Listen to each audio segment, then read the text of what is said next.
Le voilà enfin, le sauveur du cinéma, selon certains.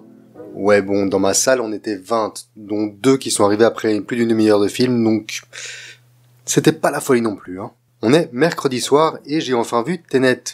Je dis enfin parce que j'ai l'impression que tous les cinémas du monde avaient des avant-premières, sauf autour de chez moi. Faudrait peut-être que je pense à déménager. Avant toute chose, je tiens à préciser que j'aime beaucoup le travail de Nolan. Inception et The Dark Knight sont dans mon top 30, je trouve Memento super ingénieux, vraiment, jusqu'à Interstellar, j'aime tous ces films. Après, j'ai beaucoup de mal à comprendre la hype autour d'Interstellar et je trouve Dunkerque très oubliable, mais avant ces 2 films, promis, Nolan et moi, on est potes. Tout ça pour dire que j'ai tenté de juger le film en tant que tel, et pas d'après son auteur. Je me suis installé sans a priori, prêt à apprécier ou non ce qu'il allait nous proposer. Et du coup, ça vaut quoi, ce Messi, ce film qui va redonner envie au grand public d'aller en salle, et aux cinéphiles de s'extasier devant une nouvelle œuvre du réalisateur le plus influent de son temps? Eh ben, Tenet est un grand film.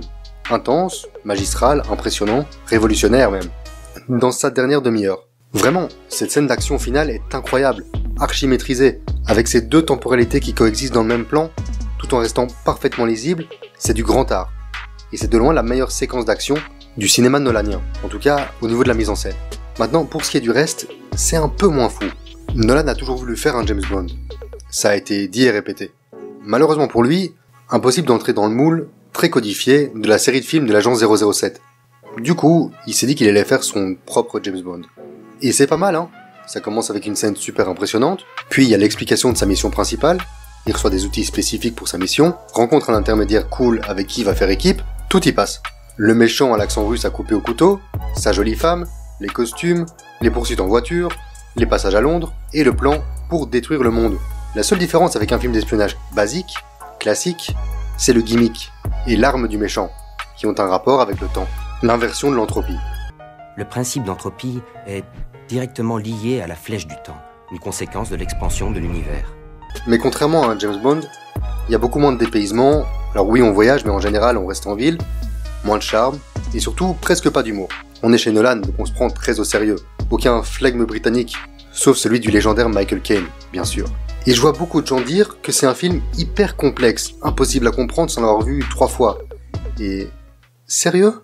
Alors oui, il y a la difficulté des conflits mondiaux comme dans tout film d'espionnage, où comprendre les tenants et aboutissants de tout et l'intérêt de chaque personnage est parfois un peu chaud à identifier.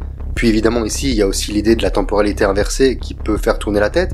D'accord, mais personnellement, j'ai pas l'impression d'avoir loupé grand chose. Et je ressens pas non plus l'envie irrépressible de retourner le voir au plus vite pour mieux piger l'intrigue. Tout ce que je pense, c'est que Nolan, seul scénariste du film, a encore une fois très bien joué son coup. Par exemple, j'adore Memento, mais pour moi, c'est un film de petit malin, bien écrit, mais qui ne vaut que pour son astuce de montage. Sans ça, le film n'aurait que très peu d'intérêt. Et c'est pas une critique, ça fonctionne dans beaucoup de ses films. Je pense juste que compliquer un film pour lui donner de la substance, ça a ses limites. Et Tenet, on est peut-être la preuve. Parce qu'il en fait des tonnes pour persuader son spectateur que tout ça, c'est très complexe. Il utilise des mots savants déjà, mais surtout, donne des répliques à ses personnages qui sont clairement là pour dire au spectateur « Eh, t'as vu comme il est malin et complexe mon film ?» Genre quand Clémence Poésy dit au début « N'essayez pas de comprendre, ressentez », ou quand Pattinson demande à Washington, après lui avoir expliqué un truc, s'il a mal de tête. C'est tellement transparent que ça en devient presque drôle en fait. Tout ça ne fait pas de Tenet un mauvais film. C'est évidemment toujours très impressionnant, très réaliste. Tu sens que ça se passe derrière la caméra, qu'il y a très peu d'images de synthèse. Je veux dire, le gars a quand même fait s'exploser un vrai avion, dans un bâtiment, pour une scène.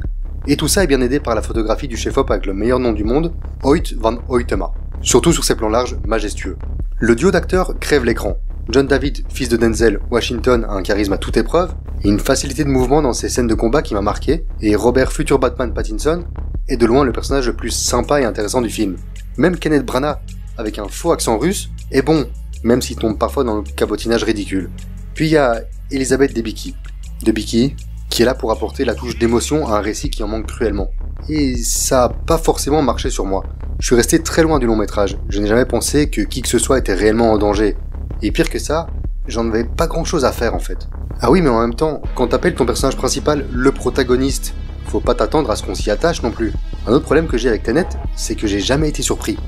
On voit arriver chaque surprise, chaque twist, à des kilomètres, mais j'en parlerai plus longuement dans la partie spoiler, d'ici quelques jours.